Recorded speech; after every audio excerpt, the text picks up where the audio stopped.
أعوذ بالله السميع العليم من الشيطان اللعين الرجيم بسم الله الرحمن الرحيم وبه نستعين أما بعد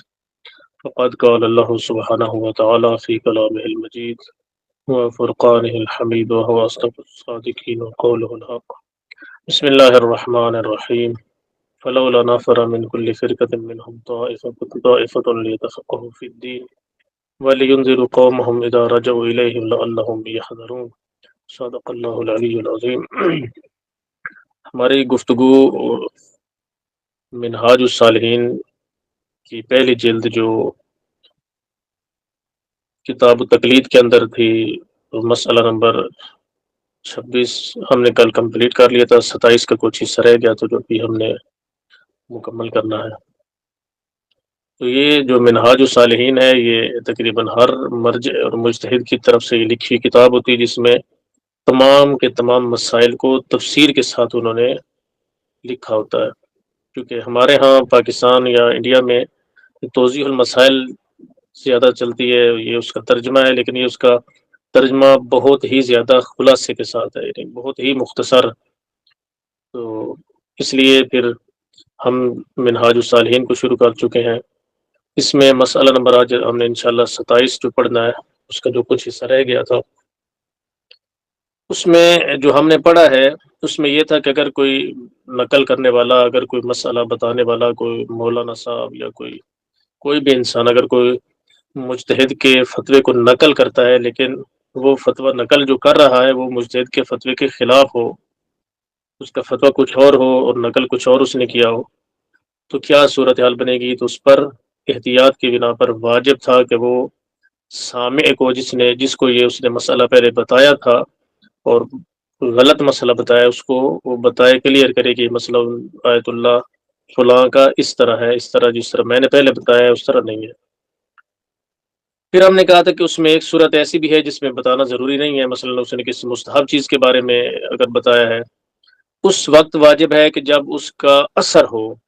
اس کا اگر اس کو نہیں بتاتا ہے، اس کو مسئلہ صحیح کر کے نہیں دیتا ہے، تو اس سے اس سامع کا جو وظیفہ شرعی ہے وہ متاثر ہو سکتا ہے، وہ مسئلہ شرعی پر صحیح طریقے جو اس کا وظیفہ بنتا ہے اس کے اوپر وہ عمل نہیں کر سکے گا۔ اس صورت میں واجب ہے کہ جس نے اس کو غلط فتویٰ نقل کیا اس کو وہ فتویٰ درست کر کے بتائے۔ لیکن اگر اس کا کوئی اثر مرتب نہیں ہوتا، اگر کوئی مباح چیز کے بارے میں اگر اس نے کہہ دیا تو پھر اس کا بتانا واجب نہیں ہے۔ اسی طرح مجتہد کے بارے میں بھی ہم نے کہا تھا کہ اگر وہ کسی اپنے وکیل کو یا اپنے کسی مقلد کو بتاتا ہے کوئی مسئلہ اور وہ مسئلہ غلط ہو جاتا ہے، تو مجتہد کے لیے بھی واجب ہے کہ وہ اپنے فتوے کو دوبارہ اس سامع کو، اس مقلد کو، اس وکیل کو درست کر کے بتائے کہ میں اس مسئلے کو بتانے میں اشتباہ کر گیا ہوں، اور اس میں کوئی ایسی شرم والی بات بھی نہیں ہے، یہ مسئلہ شرعی ہے، اس میں ہر انسان غیر معصوم ہے، اس سے غلطی بھی ہو سکتی ہے، اس سے اشتباہ بھی ہو سکتا ہے، اس سے کوئی مسٹیک ہو سکتی ہے، یہ کوئی انا کا مسئلہ نہیں ہوتا، یہ مسئلہ اگر کوئی مسٹیک ہوگی تو اس کو درست کر لیا جائے۔ آج ہم نے اس مسئلہ نمبر 27 کا جو بقیہ حصہ اس میں وہ یہ ہے، اگر کسی مجتہد کی رائے تبدیل ہو جاتی ہے، وہ اپنے حکم کو تبدیل کر لیتا ہے، مثلا آیت اللہ سیستانی صاحب ہیں، پہلے ان کا مسئلہ یہ تھا کہ وہ زنجیر زنی کے جواز کے قائل تھے، ابھی اس کے بعد وہ توقف کر گئے ہیں، یعنی وہ خاموش ہو گئے، انہوں نے اپنے جواز کا بھی فتویٰ واپس لے لیا ہے کہ ان کسی چیز کے اوپر نہ وہ نہ کرتے نہ وہ ہاں کرتے ہیں۔ تو کیا جب مجتہد اپنی رائے کو تبدیل کرتا ہے تو پھر اس مجتہد کے اوپر آیا واجب ہے کہ وہ اپنے مقلدین کو بتائے کہ میں نے یہ رائے تبدیل کر لی ہے، یا واجب نہیں ہے؟ کیونکہ اگر وہ غلط مسئلہ کو بتا دیتا ہے، چاہے مجتہد ہو، چاہے کوئی نقل کرنے والا ہو، چاہے کتاب چھاپنے والا ہو، اس کو تو وظیفہ شرعیہ ہے کہ وہ واجب تھا وہ کہ وہ بتائے۔ تو اگر رائے تبدیل ہو جاتی کسی مجتہد کی تو کیا اس کے اوپر بھی واجب ہے کہ اپنے مقلدین کو بتائے، یا اس کے اوپر واجب نہیں ہے؟ یہاں پر انہوں نے پھر کچھ تفصیل بیان کی ہے، وہ ہم ابھی پڑھتے ہیں۔ یا اس طرح یہ کہ جو نقل کرنے والا ہے، کیا اس کے اوپر بھی واجب ہے کہ وہ اگر اس نے ایک فتویٰ کسی مجتہد کا بتایا ہے کہ فلاں مثلا زنجیر زنی کا ہی دیکھ لیں کہ اس میں مجتہد کا یہ فتویٰ ہے کہ وہ جواز کے قائل ہے، بعد میں جب ان کا فتویٰ تبدیل ہو گیا، تو کیا اب اس کے اوپر واجب ہے نقل کرنے والے کے اوپر جو فتوے کو بتاتا رہتا ہے، مثلا جو عالم دین ہے، مثلا جو اکثر فتاوے بتاتا رہتا ہے، کیا اس کے اوپر اب واجب ہے، لازم ہے کہ وہ بندہ اس تبدیل ہوئے ہوئے فتوے کے بارے میں بھی بتائے کہ میں نے آپ کو پہلے جو بتایا تھا فتویٰ وہ اب آغا صاحب کا فتویٰ تبدیل ہو گیا ہے، کیا اس کے اوپر بھی واجب ہے یا اس کے اوپر واجب نہیں ہے؟ اس میں پھر آگے وہی دو صورتیں بنیں گی۔ اب اس مسئلے کو پہلے تھوڑا مکمل کرتے ہیں. بسم اللہ الرحمن الرحیم. مسئلہ نمبر 27 کا دوسرا حصہ. مطلب اما اذا تبدل رأی المجتہد فلا یجب علیہ اعلام مقلدیہ. اگر مجتہد کی رائے، مجتہد کا فتویٰ، مجتہد کا نظریہ تبدیل ہو جاتا ہے تو مجتہد کے اوپر واجب نہیں ہے کہ وہ اپنے مقلدین کو اس فتوے سے آگاہ کرے. یعنی اس کا بتانا اپنے مقلدین کو، اپنے وکلاء کو مثلا واجب نہیں ہے کہ وہ ہر صورت میں جی بتائے کہ میرا بھی نظریہ تبدیل ہو چکا ہے. یہ واجب نہیں ہے. کب واجب نہیں ہے؟ ایک صورت میں کہ فی ما اذا کانت فتواہ السابقہ مطابقۃ لموازین الاجتہاد. جب اس مجتہد نے، فتویٰ دینے والے نے فتویٰ اس طرح دیا ہو کہ اب وہ مجتہد ہونے اجتہاد کے موازین کے اوپر پہنچا ہوا ہو. مثلا اگر کوئی مجتہد فتویٰ اگر دے رہا ہے تو وہ واقعاً مجتہد ہو، اس نے اس مسئلے کی تحقیق بھی کی ہو، اس مسئلے کی تدقیق بھی کی ہو، اس مسئلے کے اندر جو روایت آئی اس روایت کے راوی کو بھی دیکھا ہو، اس میں علم رجال میں بھی اس نے دیکھا ہو، اس میں تمام چیزوں کو دیکھنے کے بعد جو اجتہاد میں ضروری چیزیں ہیں، مثلا وہ اس کا مجتہد ہونا اور مجتہد میں جو چیزیں ضروری ہوتی ہیں، اگر تو وہ تمام چیزوں، تمام شرائط کو پورا کرنے کے بعد، اس شرائط کے اوپر پورا اترنے کے بعد اس نے وہ فتویٰ دیا تھا، تو اب اس کے اوپر واجب نہیں ہے کہ وہ اپنے نظریے کو تبدیل ہونے کے بعد اپنے نظریے کو دوبارہ بیان کرے، کہ لوگوں کو فوراً بتائے کہ میرا بھی نظریہ تبدیل. جیسے جیسے لوگوں کو پتہ چلتا جائے گا، کوئی پوچھتا رہے گا تو وہ بتاتا جائے گا، تو اس کا مسئلہ اسی طرح چلتا رہے گا. اس کے اوپر واجب نہیں ہے کہ جیسے اس کا نظریہ تبدیل ہوا ہے تو فوراً کہ ہی وہ بتائے کہ جی میرا نظریہ یہ ہے، پہلے والا نظریہ بھی میں تبدیل کر چکا ہوں. واجب نہیں، چونکہ جو پہلا اس نے اجتہاد کیا تھا، جو پہلے اس نے فتویٰ دیا تھا، وہ بھی ایک اجتہاد کے مطابق دیا تھا، وہ بھی اس نے اپنی مکمل محنت کرنے کے بعد دیا تھا، وہ بھی اس نے تمام چیزوں کو جو مجتہد کے اندر ہونی چاہیے، جو فتویٰ دینے میں ہونی چاہیے، جو مسئلہ بتانے میں ہونی چاہیے، وہ تمام چیزوں کو اس نے مد نظر رکھا تھا، پھر وہ فتویٰ دیا تھا. تو اس بنا پر اب اس کے اوپر واجب نہیں ہے کہ وہ فتوے کو بتائے. لیکن ایک صورت میں اگر مجتہد نے اجتہاد کے موازین کے اوپر پورا نہیں اترا تھا، مثلا اس نے تسامح سے کام لیا تھا، مثلا اس کو تحقیق کرنی چاہیے تھی کہ یہ فلاں راوی جس کی میں روایت کو لے رہا ہوں، آیا یہ راوی ثقہ ہے یا ثقہ نہیں ہے، اس نے اس کے اوپر تحقیق نہیں کی، یا اس نے یہ کہا کہ چلو یہ مشہور اس کو مان رہے ہیں کہ یہ واقعاً مثلا راوی ثقہ ہے یا یہ روایت واقعاً درست ہے، تو مشہور جب کہہ رہے ہیں تو یہ واقعاً درست ہی ہوگا. تسامح سستی سے کام لیا ہے کہ یہ اسی طرح ہی ہوگا، یعنی اس نے خود تحقیق نہیں کی، خود اس کو تسلی سے چیک نہیں کیا اور اس نے فتویٰ دیا تسامح کرتے ہوئے کہ چلو یہ اسی طرح ہی ہوگا، لیکن بعد میں پتہ چلا کہ یہ تو اس طرح میرا نظریہ نہیں تھا. تو یہاں اس صورت میں اس کو اپنی رائے کے بارے میں جو تبدیل ہوئی ہے بتانا واجب ہے. پہلے والی صورت میں اگر اس نے موازین اجتہاد کے اوپر مکمل تحقیق کی ہے، مکمل عمل درآمد کیا ہے، تو پھر واجب نہیں ہے. لیکن اگر اس نے تسامح سے کام لیا تھا، اس نے بس سستی سے کام لیا تھا فتویٰ دینے میں، اور پھر اس کی یہ رائے بھی تبدیل ہوئی ہے، تو پھر اس کو بتانا واجب ہے کہ وہ اپنے مقلد کو بتائے کہ میرا نظریہ اب وہ والا نہیں ہے، اب نظریہ میرا تبدیل ہو چکا ہے. اس ایک صورت میں صرف واجب ہے. آگے فرماتے ہیں وَكَذَلِكَ لَا يَجِبُ عَلَى النَّاقِلِ إِعْلَامُ تَبَدُّلِ الرَّأْيِ. اسی طرح جو نقل کرنے والا ہے، جو فتوے کو آگے بتانے والا ہے، جو فتوے کو آگے پہنچانے والا ہے، جو مثلا کوئی عالم دین ہے، کوئی خطیب ہے، کوئی اس طرح کا اگر بندہ جو مسئلے کو مجتہد سے پوچھتا ہے یا کتاب سے پڑھتا ہے، اس کے بعد لوگوں کو بتاتا ہے، اس کے اوپر بھی واجب نہیں ہے کہ وہ اعلام کرے، آگاہ کرے لوگوں کو تبدل الرأی، کہ فلاں مجتہد کا جو میں نے آپ کو مثلا پچھلے جمعے جو فتویٰ بتایا تھا وہ فتویٰ مجتہد کا تبدیل ہو چکا ہے، یعنی اس کے لیے بتانا واجب نہیں ہے. اس میں بھی دو صورتیں ہیں. اگر تو اس میں جب اس نے مجتہد سے پوچھا تھا اور مجتہد نے کہا تھا کہ جو میں نے پہلے مسئلہ بتایا تھا وہ اصل میں نے صحیح تحقیق نہیں کی تھی، صحیح مسئلے کو چیک نہیں کیا تھا، صحیح میں نے علم رجال میں نہیں دیکھا، میں نے روایات کو اچھی طرح سے نہیں دیکھا تھا، اور مشہور کا جو فتویٰ تھا اسی کے مطابق میں نے عمل کیا تھا کہ یہی فتویٰ ہی ہوگا، تو لہٰذا مجھ سے سستی ہوئی ہے، میں نے اس فتوے کو دوبارہ چیک کیا تو یہ میرا یہ والا فتویٰ ہے. اگر تو اس کو ناقل کو یہ پتہ چلتا ہے مجتہد کی طرف سے کہ اس میں سستی ہوئی ہے، تو پھر ناقل کو بھی بتانا واجب ہے آگے، کہ فوراً وہ بتائے کہ مثلا ان کا تبدیل ہو چکا ہے اور وہ کسی اشتباہ کی بنیاد پر انہوں نے یہ فتویٰ دیا تھا. لیکن اگر وہ مجتہد جو اپنے مکمل موازین اجتہاد کے اوپر پورا اترا تھا، تو اس نے مکمل تحقیق کی تھی، مکمل تدقیق کی تھی، مکمل اس نے نظریات کو دیکھا تھا، اس نے مکمل روایات کو چیک کیا تھا، اس کے مخالف کوئی روایت نہیں تھی، اس نے راوی کو دیکھا، سب چیزوں کو دیکھنے کے بعد اس نے اگر فتویٰ دیا تھا، جو اجتہاد کی چیزیں ہیں وہ مکمل کی تھی، پھر آپ اس نقل کرنے والے کو بھی بتانا عامت الناس کو، لوگوں کو جو سننے والے جن کو فتویٰ پہلے بیان کر چکا ہے، دوبارہ ان کو رائے کی تبدیل ہو جانے کے بارے میں بتانا ضروری اس کے اوپر بھی نہیں ہے۔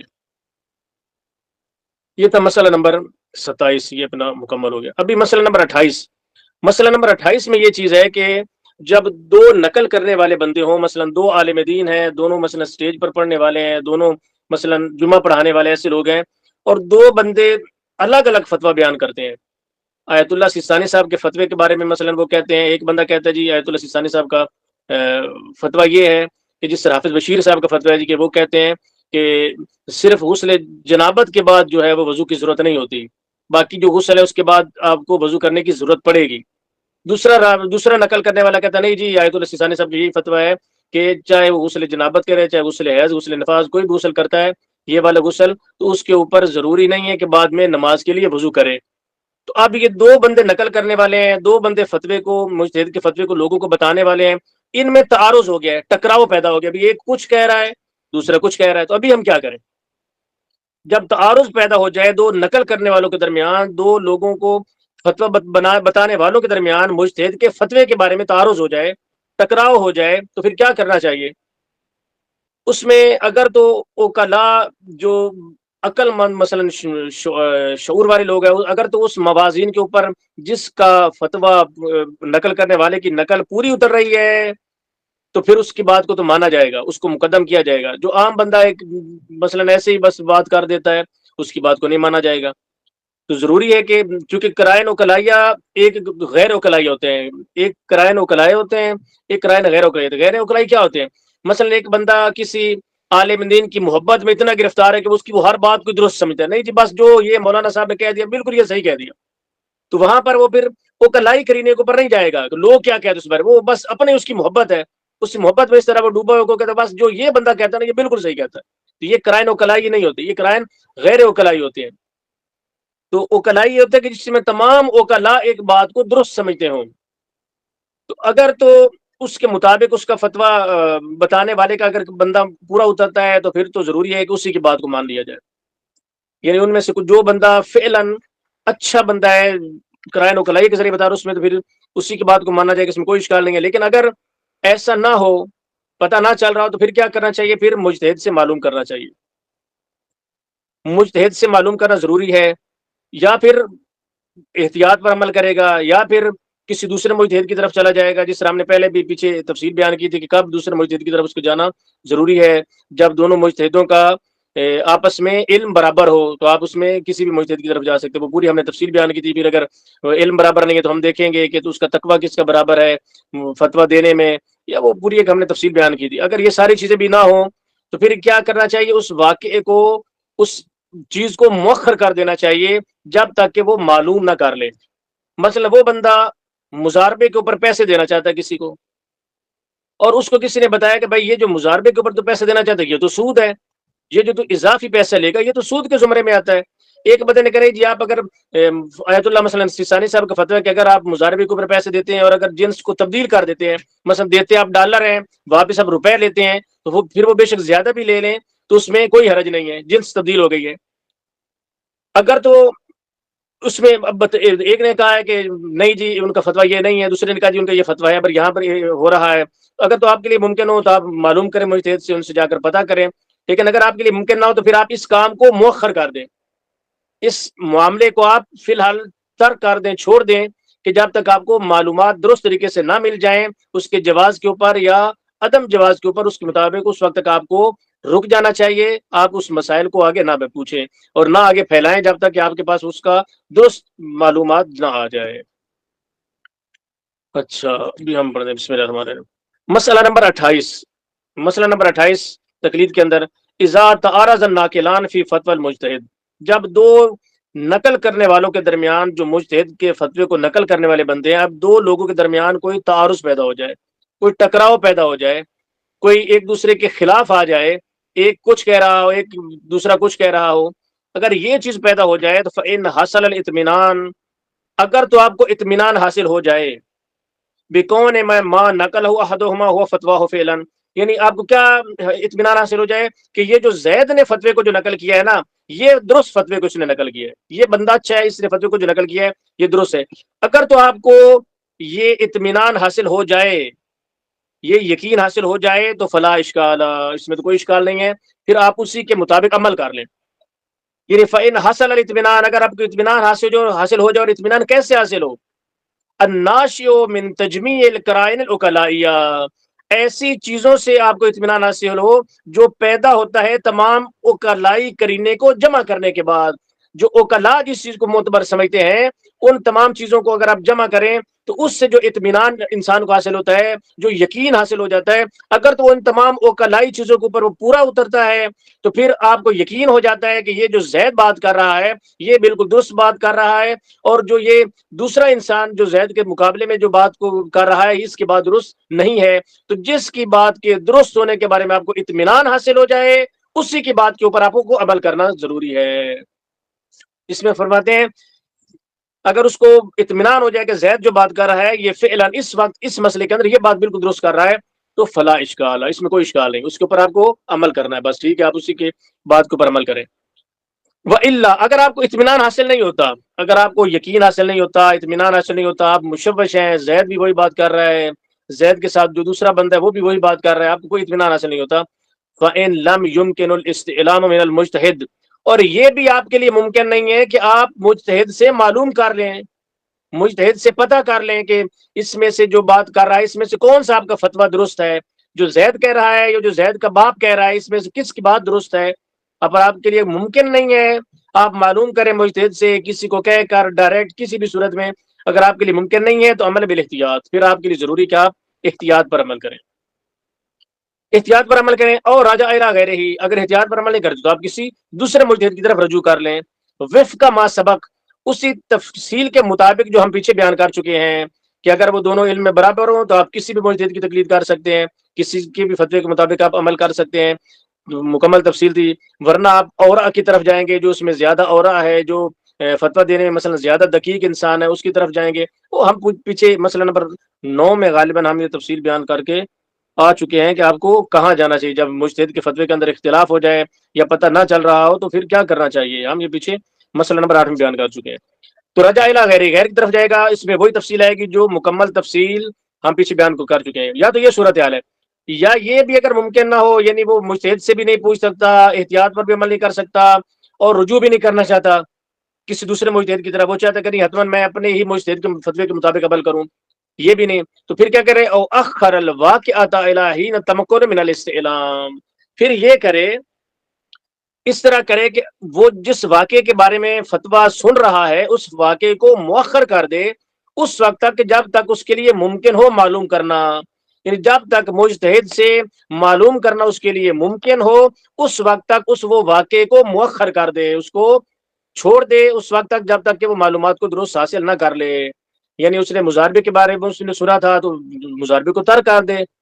بعد میں معلومات جب اس کو صحیح مل جائیں، جب اس کو واقعاً فتویٰ مل جائے تو اس کے مطابق عمل کر لیں۔ لیکن ایسی چیز ہونی چاہیے کہ جو شرعی طور پر مؤخر ہو بھی سکتی ہو، مثلا اگر نماز کے بارے میں اس کسی فتوے کے بارے میں بتایا ہے تو وہ یہ نہیں ہو سکتا کہ وہ نماز کو ترک کر دے، سرے سے چھوڑ دے، بس جی ہفتہ 10 دن 15 دن مہینہ بس میں نماز ہی نہیں پڑھتا ہوں، جب تک کہ مسئلہ پوچھوں گا جو مسئلہ صحیح ہوا پھر اس کے مطابق عمل کروں گا۔ نہیں نہیں، ایسا نہیں ہے، نماز کا جو وقت ہے اس کا نماز کے قضا ہونے سے پہلے ہر صورت میں اس کو مسئلہ پوچھنا ضروری ہے، ورنہ اس کو احتیاط پر عمل کرنا ضروری ہے، یا وہ کسی دوسرے مجتہد کی طرف پلٹ جائے، تاکہ یعنی اس نماز کا اگر وقت وہ مؤخر کب تک ہو سکتا ہے؟ اس وقت تک ہو سکتا ہے جب تک کہ وہ نماز قضا نہ ہو جائے، یعنی قضا ہونے تک وہ نماز کو مؤخر کر سکتا ہے، ورنہ اس سے زیادہ وہ مؤخر نہیں کر سکتا۔ یا مضاربہ ہے مثلا، وہ اس کو مہینہ بھی بعد میں مؤخر کر سکتا ہے مثلا، یا روزہ ہے مثلا اس کو کر سکتا ہے، یعنی جو بھی چیزیں ہیں اس کو اگر وہ کر سکتا ہے تو اس وقت تک کر سکتا ہے کہ جب تک اس کے لیے مؤخر کرنا ممکن ہو۔ ایک بندہ مر رہا ہے اور اس کو کہا جائے کہ جی اب شراب کا جب تک ایک گھونٹ نہیں پیئیں گے، نعوذ باللہ من ذالک، آپ درست طبیعت آپ کی ٹھیک نہیں ہو سکتی، آپ مر جائیں گے، اور وہ بندہ مسئلہ بیچارہ ڈھونڈتا رہے کہ میں بھی کہاں سے پوچھوں، کس نے اجازت دی ہے کس نے اجازت نہیں دی ہے، تو اس صورت میں اس کو فوراً کسی اور کی طرف رجوع کر کے مسئلے کو پوچھ کر اس مسئلے کے اوپر عمل کر لینا چاہیے۔ تو جب تک مؤخر کرنا ممکن ہو اس وقت تک وہ مؤخر کر سکتا ہے، جب مؤخر کرنا ممکن نہ ہو تو پھر اسی کے مطابق اس کو ہر صورت میں عمل کرنا ضروری ہے۔ اس کے اوپر یہ مسئلہ بھی مکمل ہو گیا۔ ابھی مسئلہ نمبر 29 پر ہم چلتے ہیں۔ نمبر 29، مسئلہ نمبر 29 میں کیا ہے؟ العدالہ، بھی ہمارے پاس 5-6 منٹ پڑے ہیں۔ مسئلہ نمبر ہے 29 کیا ہے؟ عدالت۔ عادل ہونا. العدالہ التی مر انہا تعتبر فی مرجع تقلید، عدالت وہی چیز ہے کہ جو پیچھے مجتہد کی تقلید کے بارے میں معتبر جو ہونے چاہیے اس میں ایک چیز عدالت بھی تھی اور وہ پیچھے گزر چکی ہے، وہی عدالت. یعنی جو مرجع تقلید کے بارے میں ہم نے کہا تھا کہ مرجع تقلید میں معتبر ہے، ضروری ہے کہ اس کو عادل ہونا چاہیے، اس عدالت کے بارے میں کہتے ہیں کہ وہ عدالت ہوتی کیا چیز ہے، وہ عدالت کس چیز کا نام ہے، عدالت کس کو کہتے ہیں. فرماتے ہیں یہ دیکھیں اس میں دو نظریے ہیں. ایک نظریہ ہے مشہور کا، مشہور فقہا کا، ایک نظریہ آیت اللہ سیستانی صاحب کا. ان میں تھوڑا سا فرق ہے. جو مشہور کا فتویٰ ہے، جو علماء مشہور ہیں ان کا فتویٰ اس میں یہ ہے کہ ضروری ہے کہ اس کے دل میں خدا کا خوف راسخ ہو چکا ہو.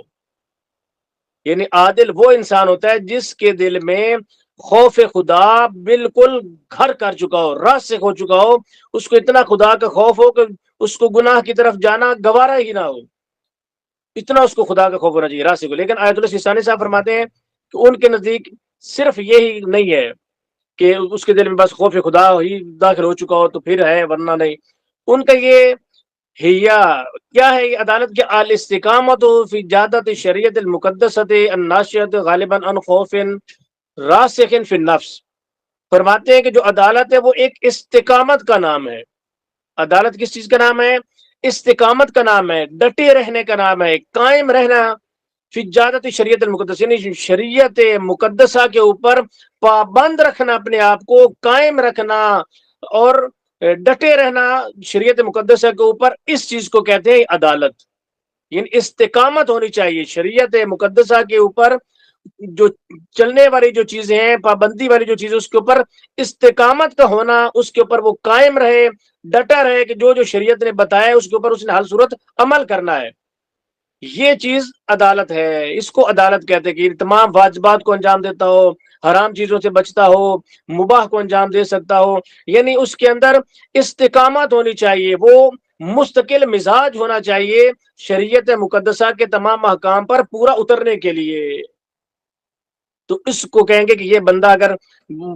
استقامت رکھتا ہے، ڈٹا ہوا ہے، پابند ہے شریعت مقدسہ کے تمام امور کے اوپر، تو وہ بندہ عادل ہے. غالباً عن خوف راسخ فی النفس، اور یہ چیز غالباً یعنی اکثر طور پر، زیادہ طور پر یہ چیز اس شخص کے اندر ہوتی جو اللہ کا خوف دل میں رکھنے والا ہوتا ہے. یعنی یہ یہاں سے تھوڑا سا ان کا مسئلہ مشہور سے الگ ہے. یہ مشہور کہتے ہیں کہ بس وہی عادل ہوتا ہے جس کے دل میں خدا کا خوف ہو. لیکن آگے سیستانی کہتے ہیں نہیں، یہ بھی ہو سکتا ہے کہ غالباً ایسا ہوتا ہے، اکثر طور پر ایسا ہوتا ہے کہ جس کے دل میں خدا کا خوف ہوتا ہے وہ انسان عادل ہوتا ہے. خدا کا خوف ہوتا ہے تو وہ اکثر طور پر وہ حرام کام کی طرف نہیں جاتا ہے. یعنی ایسا ہوتا ہے واقعا، لیکن ضروری نہیں ہے کہ اس کے دل میں خوف خدا ہی ہو تو وہ عادل ہوگا نہیں، بلکہ ہو سکتا ہے اس کے دل میں خوف خدا نہیں بھی ہے لیکن وہ شریعت مقدس احکام پر پابند ہے، اپنے آپ کو صحیح طریقے پر عمل کرنے والا ہے. تو ان کے نزدیک عمل کا ہونا ضروری ہے. اگر وہ عمل شریعت مقدسہ کے حکم پر کر رہا ہے، کو مکمل انجام دے رہا ہے، حرمت سے بچ رہا ہے، واجبات کو انجام دے رہا ہے، تو وہ عادل انسان ہے. وَيُنَافِيهَا تَرْكُ وَاجِبٍ وَفِعْلِ حَرَامٍ مِّن دُونِ مُؤْمِنٍ. اور عدالت کب ٹوٹ جاتی ہے، عدالت کب ختم ہو جاتی ہے؟ وَيُنَافِيهَا عدالت ٹوٹ جاتی ہے، ختم ہو جاتی ہے، نفی ہو جاتی ہے. ترک واجبین اور فعل حرام، جب اس نے کسی واجب کو ترک کر دیا تو اس کی عدالت ٹوٹ جائے گی. اور فعل حرام، یا اس نے کسی حرام کام کو انجام دے دیا اس کی عدالت ٹوٹ جائے گی. من دون مؤمن، لیکن شرط یہ ہے کہ بغیر جواز کے وہ یہ کام کر رہا ہو. یعنی اس نے واجب کو چھوڑا ہے بغیر کسی جواز کے. مثلا روزہ رکھنا واجب ہے لیکن جو بندہ بیمار ہے وہ بندہ روزہ نہیں رکھ سکتا ہے، تو اب نہ روزہ رکھنے کی اس کے پاس علت موجود ہے کہ وہ بیمار ہے یا وہ مسافر ہے. مسافر کے اوپر روزہ رکھنا واجب نہیں ہے، تو یہ جو ابھی مسافر بندہ روزہ چھوڑ رہا ہے یہ واجب کو ترک تو کر رہا ہے لیکن یہ جواز کی بنا پر کر رہا ہے، بدون جواز نہیں کر رہا، اس کے پاس اس کو ترک کرنے کا جواز موجود ہے. تو اگر تو بغیر جواز کے وہ انجام دے گا تو پھر اس کی عدالت ٹوٹ جائے گی. اگر جواز کے ساتھ اس کو انجام دے تو پھر اس کی عدالت پر فرق نہیں پڑتا. ولا فرق فی المعاصی من حاصل جی بین صغیرۃ والکبیرہ، اس میں کوئی فرق نہیں ہے عدالت اس کی ٹوٹ جانے میں کہ وہ گناہ جو کر رہا ہے، جو واجب کو مثلا ترک کر رہا ہے، وہ چھوٹا گناہ ہو یا بڑا گناہ ہو، گناہ صغیرہ ہو چاہے گناہ کبیرہ ہو، اگر وہ گناہ کو انجام دیتا ہے تو اس کی عدالت ختم ہو جاتی ہے، ٹوٹ جاتی ہے۔ ترتفع العدالت بمجرد وقوع المعصیہ، یعنی عدالت اس کی اٹھ جاتی ہے، ختم ہو جاتی ہے بے مجرد وقوع المعصیہ، جیسے ہی اس نے معصیت کو واقع کیا، جیسے اس نے معصیت کو انجام دیا، جیسے ہی گناہ اس نے کیا، اس کی عدالت ٹوٹ جائے گی۔ وَتَعُودُ بِالتَّوْبَةِ وَالنَّدْمِ، اور عدالت واپس پلٹ آتی ہے جیسے ہی اس نے توبہ کر لی یا جیسے ہی وہ شرمندہ ہو گیا اپنے گناہ کے اوپر تو اس کی عدالت واپس آ جائے گی۔ یہ نہیں کہ اس نے ایک دفعہ گناہ کیا تو وہ پوری زندگی بھر کے لیے بس عدالت اس کی چلے گی، نہیں، جب وہ نادم ہو کر شرمندہ ہو کر توبہ کر کے پلٹ آتا ہے تو اس کی عدالت بھی واپس پلٹ آتی ہے۔ یہ ضروری نہیں ہے کہ مستقل طور پر اس کی عدالت چلی جائے۔ اس لیے مثلا جو نماز پڑھانے والا اس کے لیے بھی شرط ہے کہ اس کو عادل ہونا چاہیے، تو وہاں پر اس لیے اکثر طور پر جو علماء مثلا جو جماعت کراتے ہیں نا، نماز پڑھاتے ہیں، تو وہ نماز شروع کرنے سے پہلے استغفار کرتے ہیں، یعنی وہ پہلے اپنے آپ میں شرمندہ ہوتے ہیں، ندم کرتے ہیں، نادم ہوتے ہیں کہ میں نے جو گناہ کیا ہے وہ میں خدا سے معافی مانگتا ہوں، یعنی وہ استغفار کرتے ہیں پھر نماز پڑھاتے ہیں۔ یعنی جب وہ استغفار کرتے ہیں تو اگر کوئی گناہ انہوں نے کیا ہوتا ہے تو وہ گناہ ان کا چلا جاتا ہے، یعنی وہ ان کی جو عدالت ہے وہ پلٹ آتی ہے اور اس کے بعد وہ جماعت کروا دیتے ہیں اور اس کے ساتھ جماعت کے ساتھ نماز پڑھ سکتے ہیں جو لوگ نماز شروع کرنے سے پہلے استغفار کرتے ہیں۔ یہ مسئلہ نمبر 29 بھی اپنے اختتام کو پہنچ گیا۔